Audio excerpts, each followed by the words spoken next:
COVID-19 vaccine maker BioNTech said construction of an mRNA vaccine factory to serve Africa is set to begin in Rwanda.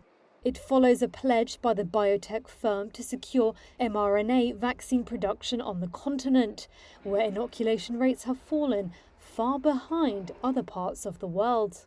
Construction is set to begin on June the 23rd. BioNTech partnered with Pfizer to develop the Western world's most widely used COVID-19 shot. The initial factory will be built from an assembly kit and housed in two groups of 6 40-foot shipping containers. These modular factory elements, which will be assembled in Africa to so-called biocontainers, will be delivered to the Kigali construction site by the end of 2022, BioNTech said in a statement. The factory should kick off vaccine production about 12 months after the delivery of the assembly kit. It is hoped the initial vaccine factory would become part of a wider supply network spanning several African nations, including Senegal and South Africa, over the next few years.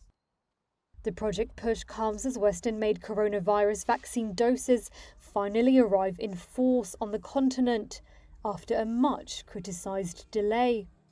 But uptake in Africa has fallen short of expectations, hurt by misinformation, logistical problems, and a lacking sense of urgency in the population, among other factors. BioNTech has said the biocontainers could make other mRNA vaccines against malaria or tuberculosis, depending on product development progress and future public health priorities.